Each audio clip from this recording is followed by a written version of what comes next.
निगाह मुमिन से तो बदल जाती है तकदीर, निगाह मुमिन से तो बदल जाती है तकदीर। ये बंदा की कुव्वत नहीं कुदरत का इशारा, ये बंदा की कुव्वत नहीं कुदरत का इशारा। मर्द खैरत तर्क मासी की जरूरत, मर्द खैरत तर्क मासी की जरूरत। अब सोहबत सालिह की सवा कोई नहीं चारा, अब सोहबत सालिह की सवा कोई नहीं चारा। وأشهد أن لا إله إلا الله وحده لا شريك له، لا ضد له ولا ند له ولا مثل له. ونشهد أن سيدنا وسندنا وحبيب ربنا وطبيبنا وطبيب قلوبنا ومولانا محمدا عبده ورسوله الذي أرسله الله تعالى بالحق بشيرا ونذيرا وداعيا إلى الله بإذنه وسراجا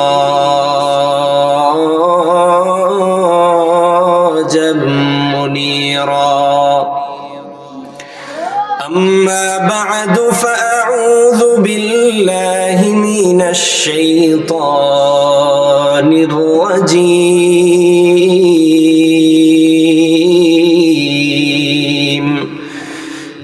بسم الله الرحمن الرحيم. ومن أحسن قولا ممن دعا إلى الله وعمل صالحا وقال إنني من المسلمين.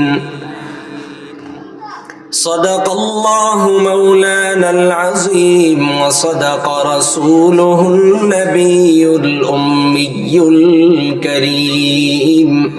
ونحن على ذلك لمن الشاهدين والشاكرين والذاكرين والحمد لله رب العالمين. اللهم صل على محمد النبي الأمي وعلى آله وسلم تسلیما. نگاہ مومن سے تو بدل جاتی ہے تقدیر، نگاہ مومن سے تو بدل جاتی ہے تقدیر. یہ بندہ کی قوت نہیں قدرت کا اشارہ، یہ بندہ کی قوت نہیں قدرت کا اشارہ. اے مرد خیرت ترک معاصی کی ضرورت، اے مرد خیرت ترک معاصی کی ضرورت. اب صحبت صالح کی سوا کوئی نہیں چارہ، اب صحبت صالح کی سوا کوئی نہیں چارہ.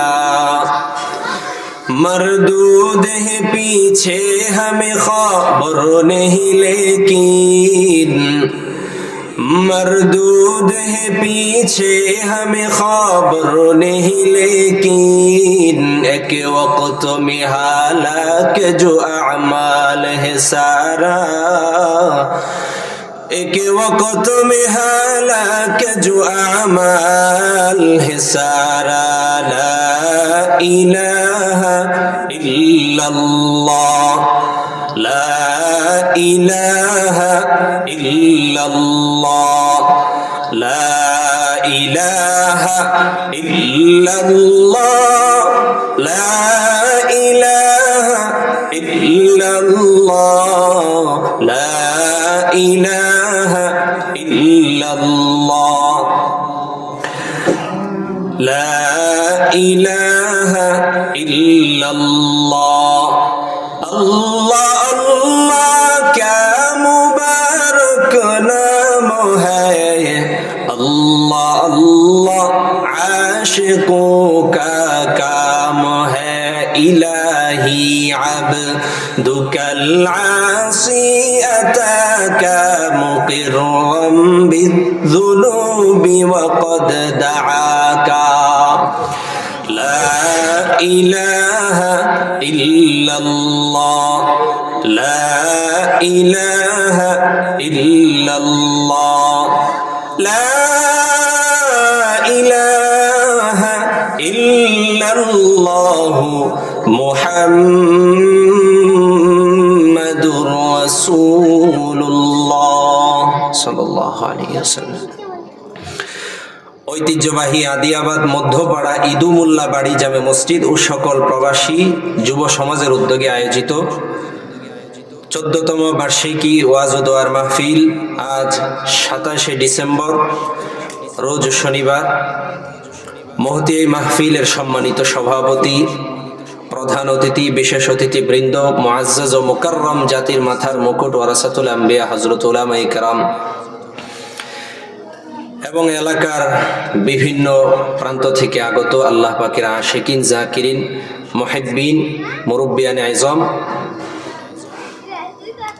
ও পর্দার আড়ালে অবস্থানরত শ্রদ্ধেয় সম্মানিতা মা ও বোনেরা, আল্লাহ পাকের দরবারে শুকর আদায় করছি যে মহান রব্বুল আলামিন আমাদেরকে এরকম খুবই ঠান্ডা একটা পরিবেশে, যদিও আমাদের অনেক কষ্ট হচ্ছে, তারপরেও আল্লাহ পাকের দিন ইসলাম মনোনীত ধর্ম, দিন ইসলামের প্রতি মহাব্বত রেখে, নবীজির প্রতি মহাব্বত রেখে, ইসলামের প্রতি মহাব্বত রেখে, ওলামায়ে কেরামের প্রতি মহাব্বত রেখে আমরা এই কষ্ট হওয়া সত্ত্বেও এরকম একটি মাহফিলে আসার তৌফিক দিয়েছেন, সেজন্য আল্লাহ পাকের দরবারে শুকর আদায় করি আলহামদুলিল্লাহ।